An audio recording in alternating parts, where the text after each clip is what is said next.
Hello, my name's Mark Powell, label manager of Esoteric Recordings, a Cherry Red label, and you're watching Cherry Red TV. Later this year, I'm pleased to say that Esoteric Recordings will be starting a campaign of reissues of albums by Anthony Phillips, one of the founder members of Genesis. And also the release campaign will be preempted with a box set which will cover various aspects of Anthony's career. And I'm pleased to say that with me today is Anthony Phillips. Anthony, thanks very much for coming along to Cherry Red TV. Pleasure, Mark. Pleasure. And I guess the first thing I should ask you is, all these years on, you're an incredibly prolific musician. Does the art of, or the challenge of making and composing music still hold its appeal to you as much as it ever did? For me, I would say probably it almost gets more. In fact, it doesn't really change. I mean, I'm probably lucky now. I've actually got more instruments than I used to have. I've got a lot of collection of wonderful guitars and strange string instruments. So I mean, I actually find I can't almost find enough time in the day actually to sort of to write and enjoy them all. I think sometimes it helps people wanting something. Obviously, writing in a vacuum I think is traditionally difficult for people, but I just love picking up guitars, and ideas generally come. And same with piano. I think if you overdo it, if you over practice, your senses get a bit dull to something. But there's just something about the joy of these instruments. It was funny. I had a bizarre conversation with a friend once about if you had to forfeit one sense, would it be your eyes or your ears?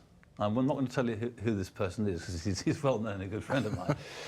Could have been in the... Anyway, no, and perhaps because he's got children and stuff, and I don't, much as I love a lot of people, but I could not be without sound. So I said I would forfeit my sight. Yeah, so, yeah, I love it, basically. So do you not practice in those terms every day on various instruments, because you play both keyboards and guitar? Does the guitar...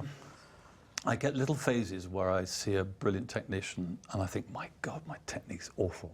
And then for a couple of days I'll hammer away at scales on both instruments, but I very, very quickly lose interest.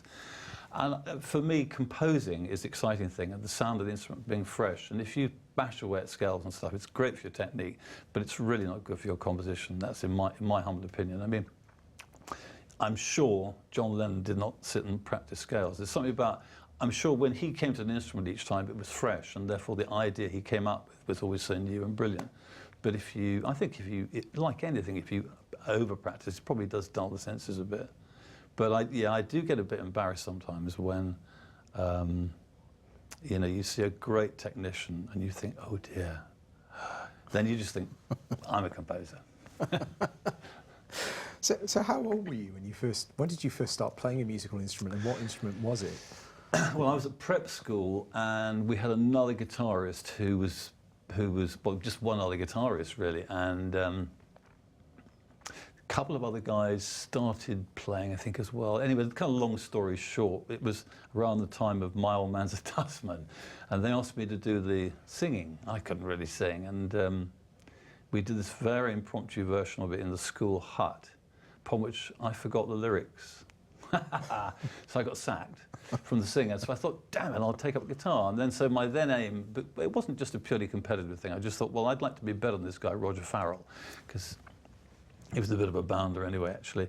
And no, I'm being facetious, actually. I mean, the Shadows, it was pre-Beatles, just pre-Beatles, the Shadows were out, and that Hank sound was phenomenal. So I do remember doing the lead part of Foot Tapper with Roger, by this stage demoted to rhythm, in the sort of school lounge, and on a acoustic guitar. But then very quickly the Beatles came along and the Stones, and so we formed a school group and started copying them. But my prep school group was eccentric, very, because we all had pseudonyms, and there was a guy called Sid, I can't remember what his real name was. He used to play D7 through every single song. Yeah, and the drummer was a guy called Bonehead, who was either way ahead of his time or way behind. I've never worked it out. He didn't lay down any kind of regular beat. He would occasionally get up and sort of attack the drums, and then there'd be a sort of quiescent period. So it was a bit of it wasn't a great band, to be honest. So it got better at Charterhouse. At that stage, were you entirely self-taught at that point? Did you have I formal wasn't lessons? actually. No, it's funny how the first people you hear often have this extraordinary effect on you. It's still despite having seen, Eric Clapton and various other guitarists at their absolute best, I'm convinced of it. There's something about this man in my memory. He was called David Shannon. We always used to call him Del Shannon because there was the thing at the time.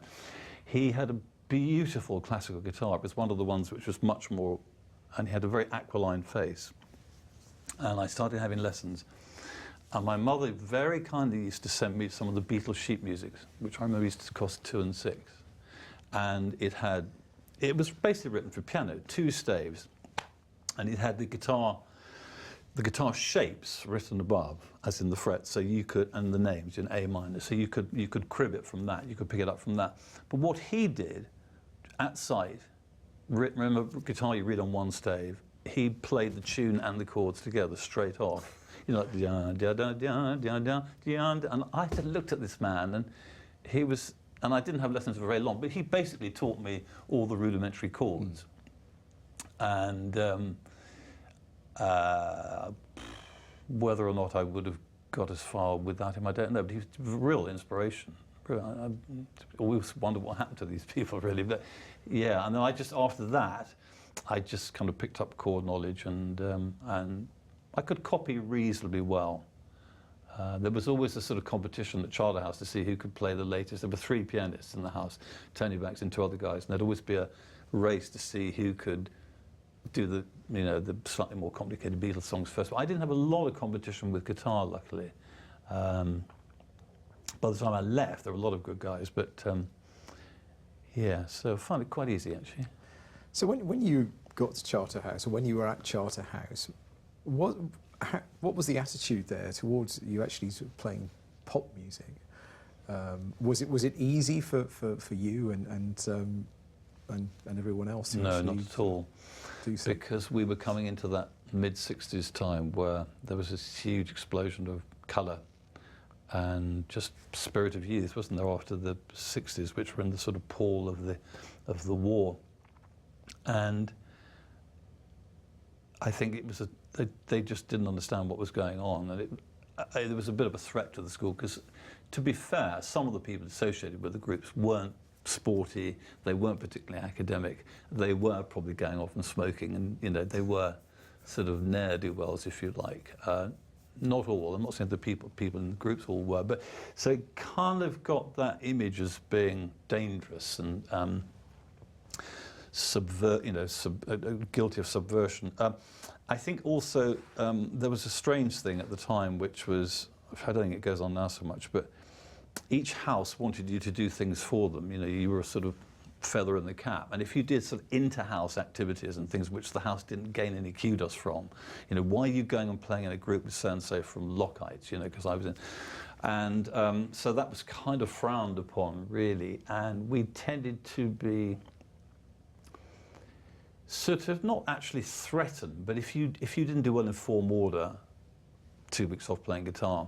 It varied from house to house. Mike Rutherford had a particularly sadistic housemaster. I mean, I'm not saying anything new. It's just been well chronicled. I mean, David Thompson, who runs BBC, or who ran BBC Films, in a Charterhouse interview, Old Boys interview, said that Lockheit's was virtually run as a POW camp, which really does say something. Yeah, and it was very difficult to survive with this man. And Mike wasn't even allowed to play golf, because golf was a solo sport.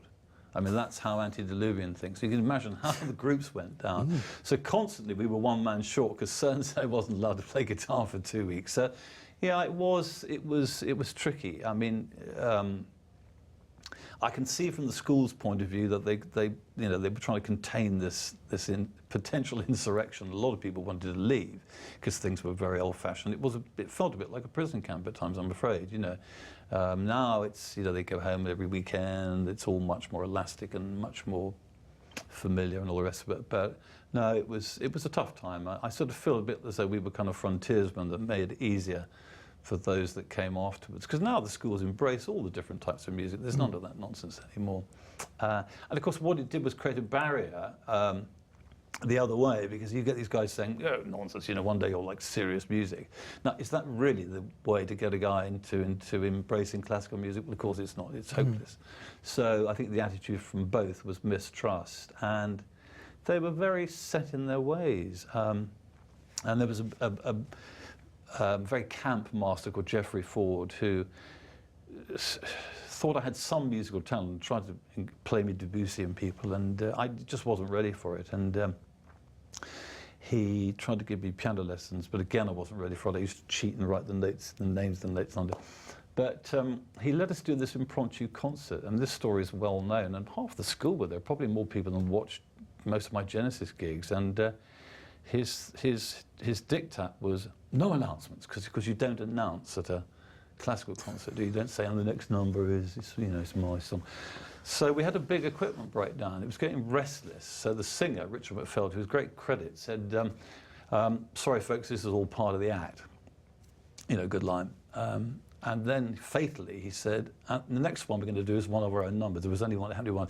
So we're midway through this, steaming away. School is going down extremely well. And suddenly there's Geoffrey Ford, the master on my left, saying, last number, off. Stop the concert in the middle. Really? Yep. And there was a virtual riot. You know, the Gown Boys of one of the houses were rocking the school clock, and the whole thing was sort of teetering on. Yeah, so we had our moments. Peter and Tony weren't really at the sharp end of it. They sort of came in. Genesis really came in right at the end as songwriters, so they didn't have to go through this battling with authority, finding classrooms to rehearse in and all the rest of it. So they were sort of spared the sharp end that Mike and I had to go through. So when you came together with Peter and Tony. You were in separate groups, were you? Separate school groups at that time, were you? Not really. I mean, I was in the same, it's very confusing. I was in the same house as Tony and Pete, so I got to know them, although it was difficult because there was this thing that you didn't talk to a boy who was a year above you unless they spoke to you, and they were 2 years older than me. But between 65 and 67, things changed so dramatically that things kind of evened up. And Mike and I went through our sort of school group phase and, you know, doing Beatles, Stones, Kinks stuff. And it was great, you know, holiday band, all that stuff, great fun.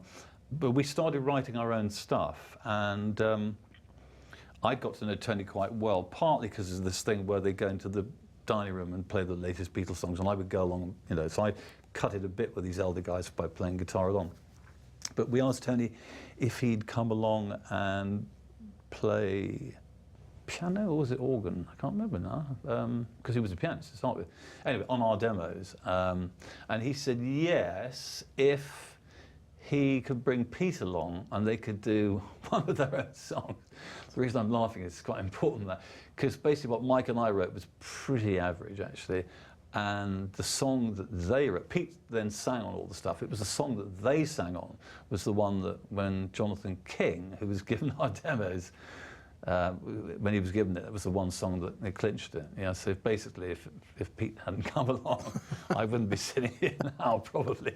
Yeah, so and Peter was very withdrawn to start with at school. It was his drums that we used to borrow, in fact. In the early group called Anon. We had a very, very good drummer called Rob Tyrrell. But Peter was quite an old woman. He would come along and look on nervously all the time whilst Rob was playing. And Pete was a sort of okay drummer. I was actually considered in a different holiday band with him, much older people. But there was no inkling at the time of this very charismatic, sort of eccentric and colourful person. It was very much two people, really. But it was almost as if there was somebody slipped something in his coffee, because he suddenly started doing all sorts of bizarre things. He suddenly started dyeing our shirts. We had to wear white shirts, he says, bang in there. And he dyed our shirts sort of turquoise for us, which was just within the colour code. And then he designed a hat that was patented by Dunn & Company, Piccadilly, a sort of tallish hat. And he was the first guy I knew to drive a decommissioned cab, for instance, which became very trendy later on. Simon Hughes and people like that. But I mean, it just was a very strange thing, and he would suddenly get up on the dining room table and start singing. And this was a guy that had been, he was a pretty nice guy, but he was very straight-laced, you know, and I think it's odd behaviour. And he quickly realised that there was a sort of, there was another Mr. Gabriel trying to get out, emerge from the chrysalis, which he certainly did. And yeah, I mean, their song was much better than ours, to be honest. And that was one that Jonathan King signed us up as composers on the basis, oh, really, that clinched it. So at what stage did you all decide that you wanted to maybe take things a bit further, and who came up with the idea of giving something to Jonathan King? I think, that's a very good question. We came up with the idea, I can't remember now. Somebody must have known that, well, we all knew Jonathan King because he'd done Everyone's Gone to the Moon and stuff. I think it was probably accident, because he was given the tape on what's called OC Day, which is Old Carthusian Day, and nobody could have known he was coming. Nobody had any contact with him. We were all too frightened. This is the great story of this. We were all too frightened. A friend of mine called John Alexander, who was a great guy, who had a lot of gear at school and the best food hamper as well. Mike and I were genuine friends of his, but Al wasn't known as Al. Al was never fazed by anybody or anything. Jonathan King, who's he? And so he just went up and gave them the tape whilst we all hid behind a tree.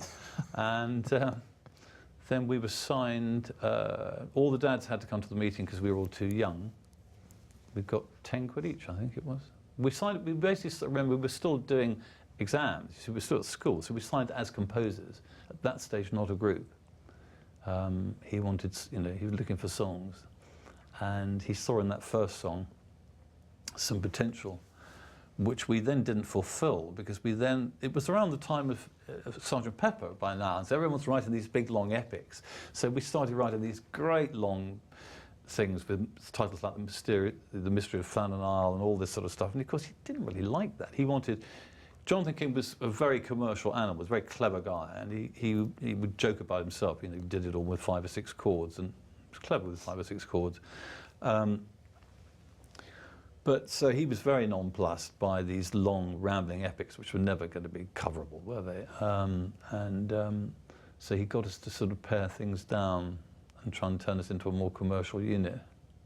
So how did the first single come about then? How did you make that move from being signed as composers to? Well, I think to be honest, I think Mike and I, particularly me, were the more idealistic and probably quite stubborn. Peter was the more, despite being quite eccentric in some respects, was actually with nothing if not practical. And so I think he and Tony were prepared to toe the line. So they wrote this much more sort of cohesive first chorus song called Silent Sun, which I couldn't stand, actually. I didn't like it at all. I thought it was anodyne and dull and just predictable. And actually, it's a really good thing it wasn't a hit, because we went up to buy our Carnaby Street gear, you know, and we just thought, and actually, if we'd been successful then, it would have been a disaster, because we really weren't very original. We didn't really have a kind of a proper musical voice. And that song, I think we would have been, no disrespect to Jonathan King, but I think we would have been just sort of slightly in his image. We would have been a sort of, you know, a factory product of that kind of semi-saccharine music, and well, what happened to them later would simply never have happened. So it was a really good thing it wasn't successful. I'm not saying I prayed for it not to be successful. Of course I wanted to be on top of the pops, but I mean, it was a really good thing, given what happened later that it wasn't. They then let us do another one, which was a little bit nicer, called A Winter's Tale.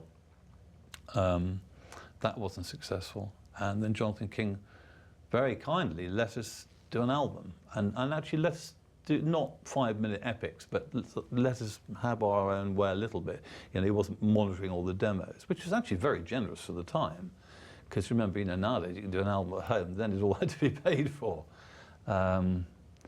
So yeah, the only thing on that album was that we had this problem where it was done in the summer of '68. We then went back to school, most of us Tony, I think, to university, and decided it didn't sound quite right. So unbeknownst to us, all the backing track was mixed into mono, and they added strings. But when I heard strings, I was imagining really rich, warm, lovely string chords, but it was what we call high wheelers, just single lines. And it was heartbreaking, because, you know, in those days, as you know, to put another instrument on, you have to sub-mix. And so the backing track had gone into mono on one side in stereo image, high wheelers here and vocals in the center. It was just ghastly. And I threw a complete wobbly, I remember, and it was like, and all my friends were saying, because they'd heard the rough things, they were saying, how could you let him do it? So I always thought music crimes for JK for that. That's a joke. But I mean, it was a pretty naive album anyway, to be honest. I think without that, it would never have done much, but it sold 600, and I think we knew just about everybody that bought it. So the actual name Genesis, did you come up with the name? Jonathan That was King Jonathan did, King. yes. And then briefly there was an American group called Genesis, so we changed our name to Revelation, so hence the album was called From Genesis to Revelation. Yeah. It's with no band credit, I believe, on the cover at all, is there? Yeah, it was one of those sort of mystery things, which, with the mystery sale, so we're taking a bit of a risk. The Beatles did slightly better with the White Album. What do you remember of those actual recording sessions? You said you did it during the summer holidays. I mean, how much studio time did you have to make your first Loved record? Loved it. It was a very happy time. We all lived with our friend David Thompson. It was also cool, living in a basement flat in Earl's Court, going to bed at all hours and stuff. I don't honestly remember how long. We got on with it. The songs were quite simple. We were well rehearsed. There was no sort of, hey man, improvisation. We were well drilled. We went in there and pretty much got on with it. And I don't remember there being, people sort of hiccuping a lot. But exactly how long it took, I honestly don't really know. But it was really, really good fun, and always remember it with great affection. Except for the time that Jonathan King I was with my girlfriend in the studio, and he decided to put feedback through my headphones, which is always a great one. Really kind of you. Thanks for that one. And they were all listening to our conversation as well on talkback, which was really kind of him, because things weren't going well. Thanks for that. No, that was a very happy time, actually. I must say, 17, slept at David's flat one night, I remember. 2-bedroom flat, drummer in the bath. I mean, that was that era. It was that era. So how drastic was what was the difference then between what you actually heard and then when the strings were added? I mean, I think when listening to that album now, you can almost hear a band trying to get out of those recordings in a way. You can hear buried beneath all the strings. So there is something else there. Well, I'm not making out that what we were playing was fantastic. It wasn't. It was pretty rough, but it was at least kind of raw and full on. And by reducing the backing track to mono to one side, you leave a great sort of hole, and so the whole thing it lost its power. That was really simply it. And what did it gain? A couple of hooks. I mean, I did have to listen to it a little while back for an interview, and it wasn't as bad as I thought. But I think the game wasn't what we gained didn't make up for what was lost. And so what happened? When did the situation with Jonathan King come to an end? I mean, did that happen? Well, we quickly? mooched around that summer, feeling rather sorry for ourselves, not really sure what to do. Were we going to just give it up? We hung around the BBC pressing this album into people's hands who weren't really interested. We went through all sorts of ideas about what to do, and was Tony going to take a year off university? Mike and I were just out of school, so we were going to take a year off, and I think Peter had got delayed with his exams. I can't remember. So the question was deciding whether to have a go at it in terms of Tony telling Sussex University to take some time off. So it was a very odd summer. It was a pretty unhappy summer, actually. As I said, we just mooched around. We weren't quite sure what direction. Basically, we were lost, really, because we'd done the more commercial route, 2 singles, hadn't done anything. We'd done slightly more imaginative stuff on the album, that hadn't bitten either. What were we? Were we a group? We weren't really a group. Were we songwriters? Well, no one seems to be that interested. So what do we do? And it got very close to, I think, knocking it on the head. I can't quite remember, to be honest, how we actually ended up at the decision to have a go on the road, because we weren't really a live band, you see. I mean, and that's in those days, piano live recording was almost impossible. Tony didn't play the organ, really. I mean, he turned out he obviously could play it very well, but he didn't like the idea of it. So we didn't have a regular drummer because John Silver, the drummer, had left to go to university in the States. So the whole thing, we did audition quite a few drummers, and there was quite a lot of disasters, like anything where you advertise in your audition. Sadly, Mr. Collins turned up at that particular time, but we got John Mayhew, who was pretty good. Although I think he was quite a lot older than us and probably thought we were fearful toffs, I think is the truth of it. But anyway, yeah, so somehow by hook or by crook, we decided to, well, why don't we, give it 6 months, see. All right, basically, we've got the year off, Tony, take a year off and see if we can turn it into a band. And I can't remember at what point the decision was made to get an organ, but we had a pretty good 2 weeks where we had a few acoustic numbers, electroacoustic numbers, which were okay, but we had a couple of really good weeks at my parents' place where we knocked out the basic parts of what became The Knife and Looking for Someone, because they were keyboard-based ones, and Tony sort of managed to feel more comfortable with the organ on that. And so the pointers were good on that. And then we were fortunate in our friend Richard McPhail's parents were prepared to let us use their cottage in Dorking for the winter.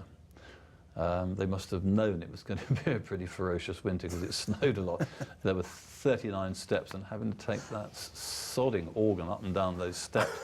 Yeah, I mean, people always had the complete wrong image about that time. They always imagined that, and after a gig, we'd be going out supper and stuff and having a great time nightclubbing. No, we had to pack all the gear straight back into the van, drive back down to Dorking and load everything back into the house in the middle of winter. Luxury. It sounds a bit like that. I'm going that way, aren't I? But yeah, so it was pretty unglamorous, a lot of it. But we worked incredibly hard at the cottage, probably too hard, actually. Because we never got away from each other, and so inevitably everyone started getting irritated with each other and arguing. But it did turn us into a group. Up to that point, we weren't a group. We were just jobbing songwriters who occasionally got together and said, "Yeah, we should do a song." And Mike turned into a very good bassist and started writing a lot. I think us discovering the two 12-string thing was important as well. I think because there were sort of different angles. Tony feeling at peace with the organ and starting to create on that was vital for the live work. I think what Mike and I brought to the table, pardon the cliche, but the two 12-strings was really important as well, because that was quite original, although it was a nightmare on stage because the guitars kept feeding back all the time. You never knew which one of you it was, so each of us would turn down, and then Gabriel would be singing with nobody, with no accompaniment. It was very primitive, because often you'd be quite close to the amp, you see, and with those old D-Armand pickups, they would just hum. Move the guitar this way, that way, please. But yeah, the only shame was that Pete got a bit left out at times, because we would do stuff with two 12-strings and an organ, and he'd sort of sing along a bit, but I think it was quite difficult because he didn't have a power bass as in an instrument. He insisted on playing, and if you remember, this bass drum and tambourine on stage, and of course John Mayhew didn't like this at all, because often he'd be out of time, and the thing would start heading off towards the audience as well. It was quite dangerous. He'd lose control of it. And he could never remember the words to start with. He was a complete bumbler in the nicest possible way. But the other thing that the 12-strings were really important for was, because we used to spend so much time tuning up, somebody had to do something during the time when we were tuning up. Because obviously with the change of temperature, these things kept one 12-string bad enough, but two? Absolutely. So he developed this act. He started inventing these stories to try and cover up the 12-string tuning time. And suddenly, a persona was born. Because literally one of the roadies was going to have to do the announcements at one stage. He can't talk, he can't sing, he can't remember the lyrics. Luckily they don't know what the lyrics are because he's just rabbiting on about nothing. So, but then it was really bizarre. This kind of demonic personality. Just very, very impressive. And the rest is history. That's how he developed it. So in that era, just pre-Trespass, who was actually sort of before you met Tony Stratton-Smith? Who was actually sort of booking gigs for you? It was a really, really extraordinary set of events, because we had all sorts of different agents that would get us different types of gigs. And we'd meet other artists who were with the same agent here and there. Like we met Nick Drake a lot, but stupidly, we were on the circuit. We'd meet for the tech gigs, Friday night, Youll Tech, Essex University stuff. No one wants to listen to a tall guy hunched over an acoustic guitar. And our quiet stuff was difficult as well, because people just, look, Friday night, you want a few beers and you want to get going. These poncy guys and so Nick was in completely the wrong forum most of the time. Terribly nice chap. So there were those. We sort of triumphed by just turning up the volume, really, and doing more heavy stuff. But we did lose a few nice slow songs, because we just didn't have enough of those kind of gigs. So we had that circuit. Then there was the sort of kind of small club circuits, pub club. They were great, like Farks, Friars, Jim Mill in Godalming. They were perfect. You'd have 200 or 300, 400 people, and they were really, really responsive. Those are the best ones. And then we'd have the really bizarre ones, the London nightclub ones, with Italian arms dealers and shades and stuff. And what on earth were we doing there? And we used to do these ridiculous equipment changeovers, because Mike Rutherford used to play the cello at the end of one of the songs, and guitars used to be handed around from person to person. We played at this place called Blazes. I don't know if you've ever heard of it, but it was a very, very small stage. And at the end of the song, Mike was seen bowing the cello up a girl's skirt because it was too close to the audience. Oh dear. It was very funny, because Mike was actually, he was a very, very good sort of intuitive musician. Everything with him was completely self-taught. And he picked up the cello, which we were given by someone's granny, and he did, he got to quite a, good sort of bass one. But it did require tape being put over where the frets would be. He got the bowing, which is not easy to do. But there were two vital ingredients for this working on stage, because we used to finish this song called Passively, that unfortunately died. Two vital ingredients. One was that the frets stayed on, obviously. The other thing, that the roadie's torch worked. If either of those elements went wrong, it was tricky, because what would happen was sometimes, if one of those two went wrong, you'd hear this screeching would start, then they'd be whipped out of the PA. Oh dear, it was funny. There was a lot. I mean, I think the thing I remember about the road was it was when things went wrong that it was actually funnier. I mean, there was the great gigs, the 1 or 2 great gigs, and then the funny ones. The time we played to an audience of 1. Where was that? Somewhere down in East London, in the pub, at the back of a pub. Really? That guy's out this summer. Peter Gabriel in the end just gave up and said, any requests? It's true. So there were some very bizarre gigs, very, very bizarre ones. But no, the club ones were the best ones, and some of the tech ones. We did actually play at the Brighton Dome, and it was a real shock. It was because it was a concert, and everyone was listening. And suddenly all the notes had to be right. You couldn't get away with it. So, but most of them were. It was a strange, strange mixture, and people would come down and watch us.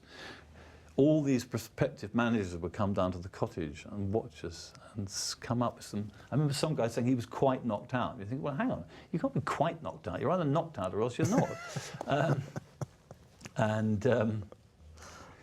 Yes, it was just a bizarre time. Peter, the great thing about Pete was that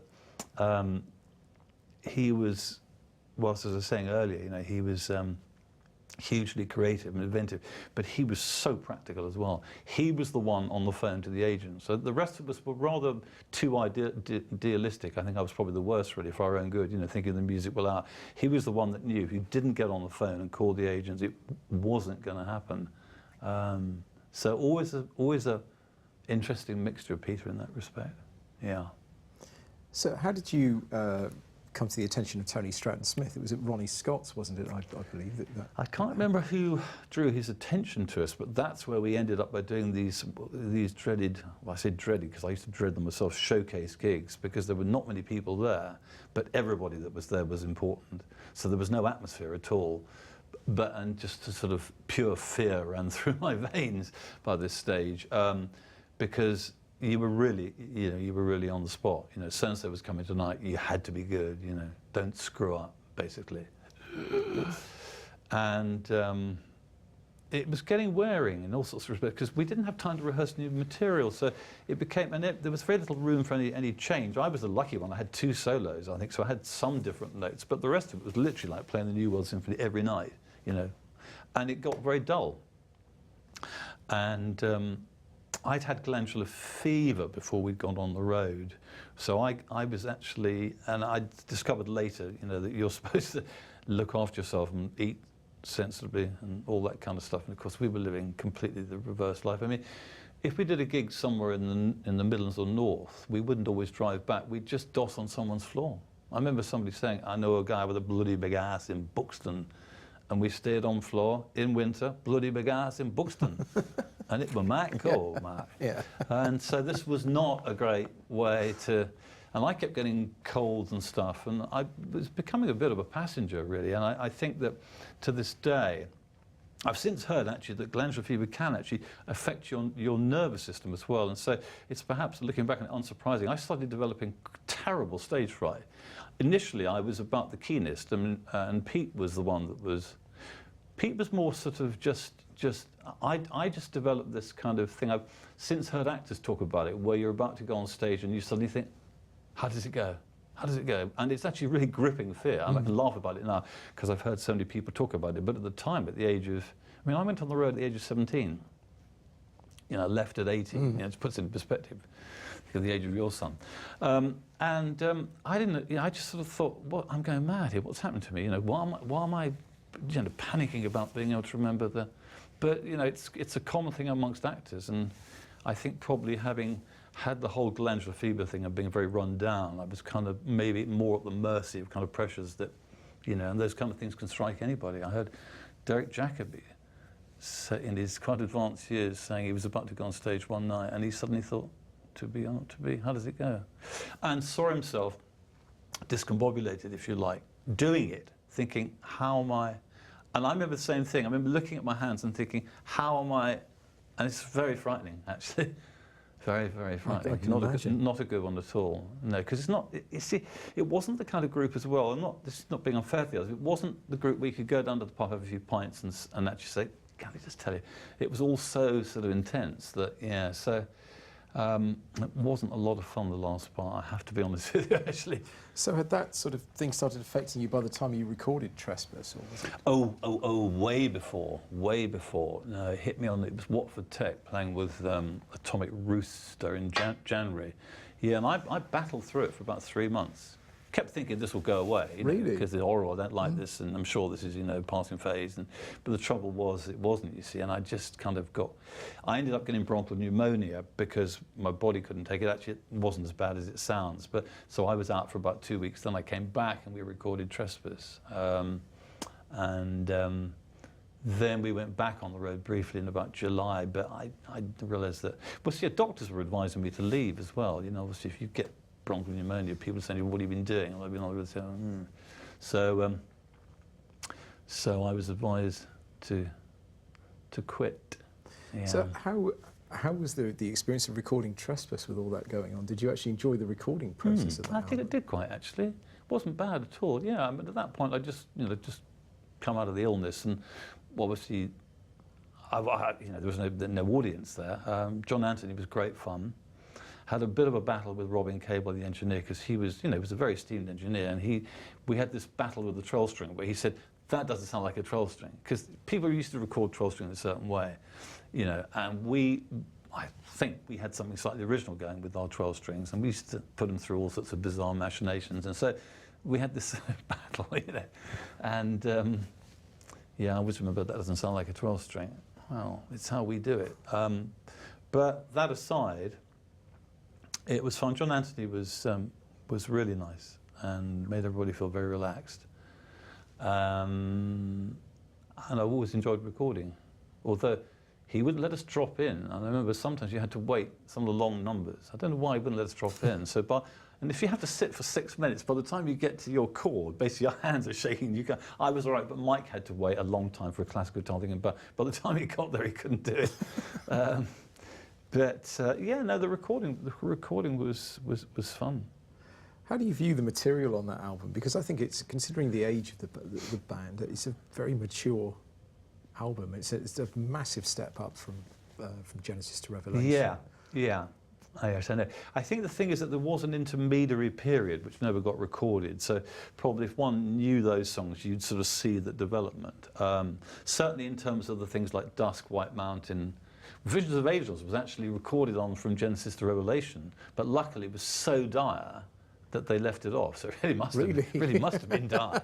Yeah, and that was, again, God's moving in mysterious ways, because I don't think we would then have taken it, had we done it then, we would never have then developed it in the way we did with that, grand middle section and all the rest of it. Although the song itself stayed the same, lyrics and basic verse and chorus stayed the same, but the arrangement changed dramatically. And yes, it's an interesting question, that. I mean, I always feel it was rather sad that there was that period of writing that never got a sort of, if you like, a kind of more mature From Genesis to Revelation period of songs that never got heard. And a lot died on the road. They were casualties of, Watford Tech or Essex University or whatever. All the lads, I don't blame them. And I think just the fact also, as I was saying earlier, we really did put in the hours. I mean, it was ridiculous, actually. I didn't have a girlfriend, sadly, by this stage. I'd been dumped. But I remember Pete and Mike getting it's the group or me from the girlfriends. I mean, it was that extreme. We just were hermits. We just closeted away and worked every day. And 6 months of that turned us into a reasonable fighting unit. There's no comparison to before. So mature, I don't know really. It's an interesting one. I suppose we were young men who took themselves far too seriously, writing a song about a guy dying of cancer, which is what Dusk is, isn't it?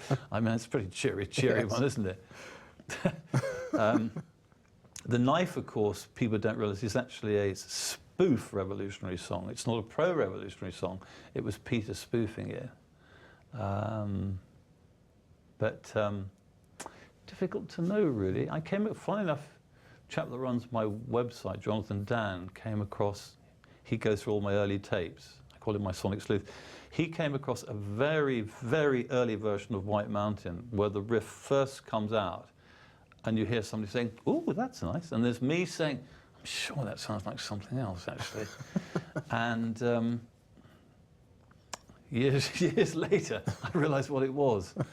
And I don't think I can be sued. I don't think we can be sued, but it is raw. I'll tell you when we're off the air. It is slightly like something else. No, it's not enough. But so actually, I mean, that was early '69. So these sort of riffs were starting to come out. I think the maturity probably comes. I think a lot of it in the arrangement and in the fact that we work so hard. I'm not sure the ideas in themselves are necessarily. I don't know.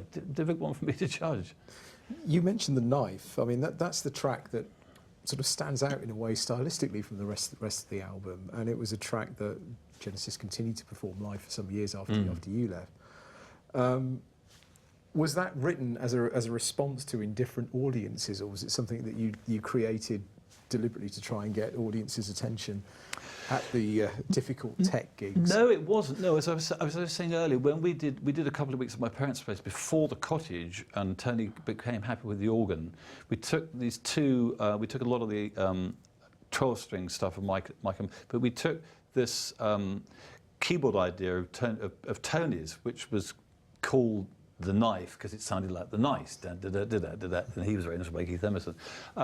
And then Peter's Looking for Someone verse, which was a bit Stevie Winwoodish. And basically what we then did was just go off on this long ramble in the middle of just instrumental bits going into other bits. And of course this was a complete terra incognita to us because we'd never done that before. I mean, the early rambling songs that was all sung. We didn't have long instrumental sections. So this was complete, and it was very exciting ground to be on. So actually, no, we actually wrote those two, and particularly The Knife, pretty much in its entirety before we got anywhere near an audience, actually. We probably brutalised it a bit and got more confident and made it a bit more edgy, but the basic structure of the music.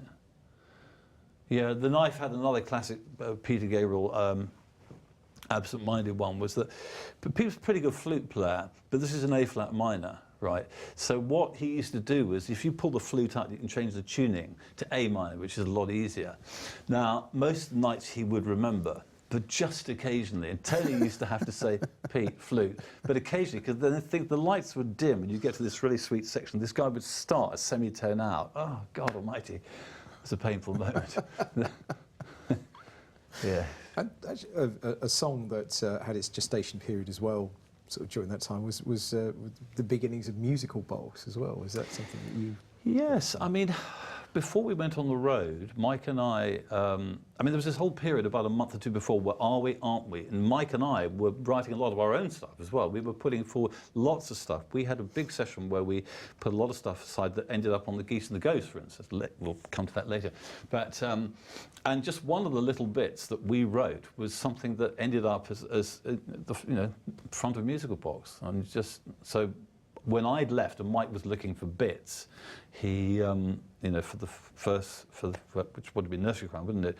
He came across that. Yeah, it's funny. So when it came to the decision to actually leave the band, I mean, how did, what was the reaction from everyone when you announced you were leaving?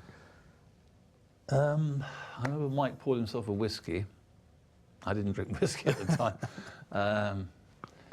I don't know, I think they probably might have had an inkling it was coming. I'm not sure, really. Do you know, I really can't remember the reaction of the others. I mean, you know, there've been flattering words I've heard since about people saying, you know, that I was integral, we couldn't go on, which is actually nonsense, but it was nice of them to say it.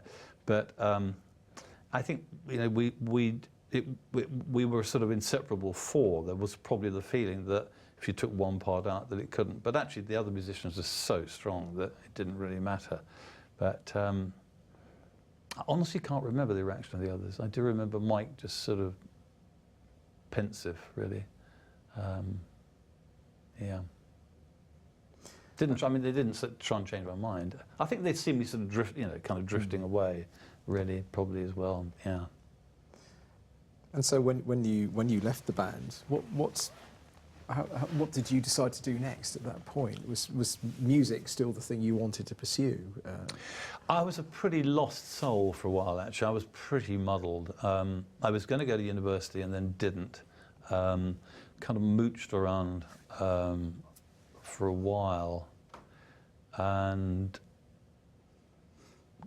quite quickly, there was a lot of serendipity, really. I heard a classical piece of music which made I had a sort of road to Damascus experience, then met somebody else who introduced me to a piano teacher. So suddenly I was sort of cautiously embarking on the more technical route, because I mean, I couldn't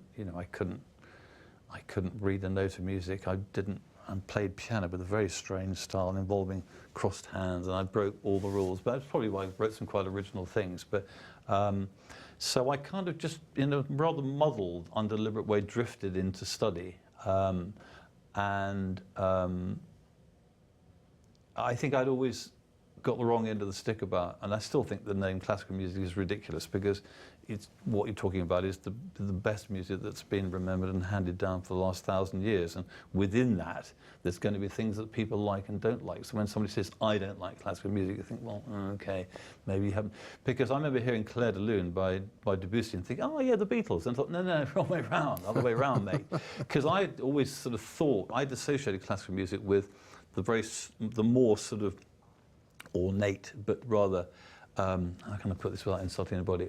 Well, the actual classical period, you know, the Mozart, Beethoven period, which to me, the harmonies aren't as expressive as later, you know, when you come to Rachmaninoff, Chopin, Debussy, Vaughan Williams, etc. So I was it was a sort of mind-blowing experience, really, realizing that there was this kind of treasure chest of music which I hadn't really, just got really completely the wrong end of the stick about. And so, yeah, and so I threw myself manically. I used to practice piano 8 hours a day, and I mean, I did it one stage. I really went right. Never a man not to do things at extremes, actually. Yeah, so it was difficult because one part of me preferred writing, but and trying to learn to read music when you can play by ear. and you're picking up your twinkle, it was just twinkle, twinkle, little star, and the book would get thrown every so often in frustration. But yeah, it was kind of worked. And I had a lovely piano teacher who was very, very patient with me, because I just find it difficult, learning to read music when you're nearly 19. The older you are, it's like learning a language, isn't it? It's difficult. So yeah, it was laborious, but also very, very exciting, discovering all these pieces. Really, really exciting, actually. Yeah. So I found I moved away from pop music a lot, and I got quite disillusioned with what I was hearing in a way, because I don't know, we got on this. The Beatles and the Stones had taken us on this incredible journey. Every album was so much further ahead, and it seemed to me that a lot of the Beatles broke up. The Stones, for me, seemed to go into sort of reverse gear. I mean, great music, but the development stopped. And I just wanted more. I just wanted to carry on the journey. It seemed to me that a lot of the music around that time sort of seemed to stop. Not some of the progressive bands, obviously they were, but and the charts was just, I really had no interest at all, to be honest. So I didn't really miss it a lot. I must have missed some stuff when I started coming back into it, listening in 74, 75. We were talking earlier with sort of Procol Harum albums and stuff like that. But no, it was a very intense period of study. And then I came back and started teaching, which I qualified as a classical guitar teacher, and then sort of started edging very cautiously back into the business. And I learned a lot through teaching as well. And is that when you first started formulating some ideas about doing a solo album around that time? Yeah, I mean, Mike and I had been doing stuff together from about 72, 3 onwards. We did a modern hymn for Charisma, believe it or not. We went back and used the Charterhouse Choral Society, and we'd done a single with Phil, which they didn't release, which was going to be a Phil Collins single, but in late 73. I mean, that's a very complicated story why it didn't happen. But and Phil would come down and sing on demos for us with loads of friends. So us three got on really, really well. I mean, that was the reason why he sang on the Geese and the Ghost. Although when it came out, the press said I was cashing in on the lead singer of Genesis. Rubbish. It happened 2 years before. Yeah, so during 73, 74, Mike and I were kind of formulating ideas for the Geese and the Ghost. And we'll have a chat about the Geese and the Ghost and everything else in the next part of this interview. Anthony, thanks very much. Thank you.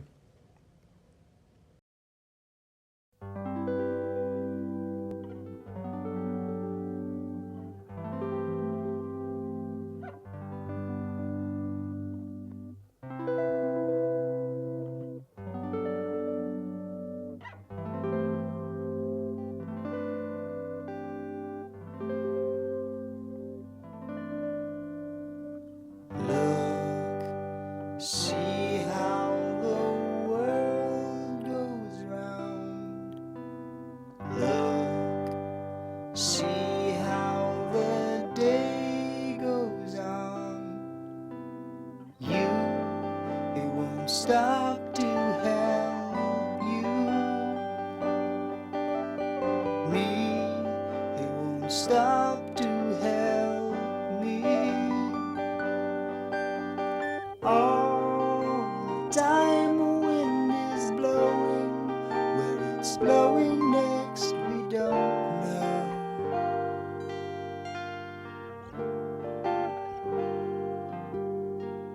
Look, some spend their days in slumber. Look, someone is weary toiling. Home, be my guest and come back. Oh, I'll come. You'll be better off at home. All the time someone is dying. Where he's dying next we don't know.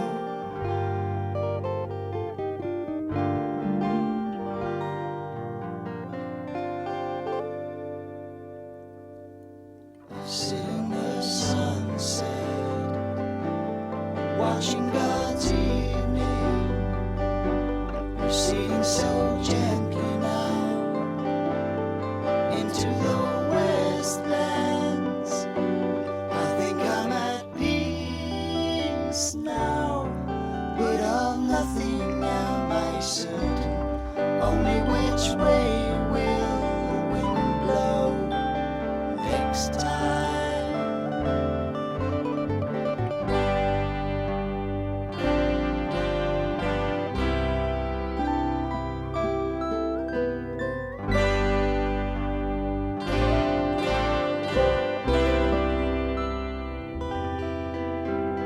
You might never have been saved. Ah, well, you might not have been so brave. Time would have shown the parting waves, and you slipping under autumn's gaze. And now I know that nothing is what it ever seems.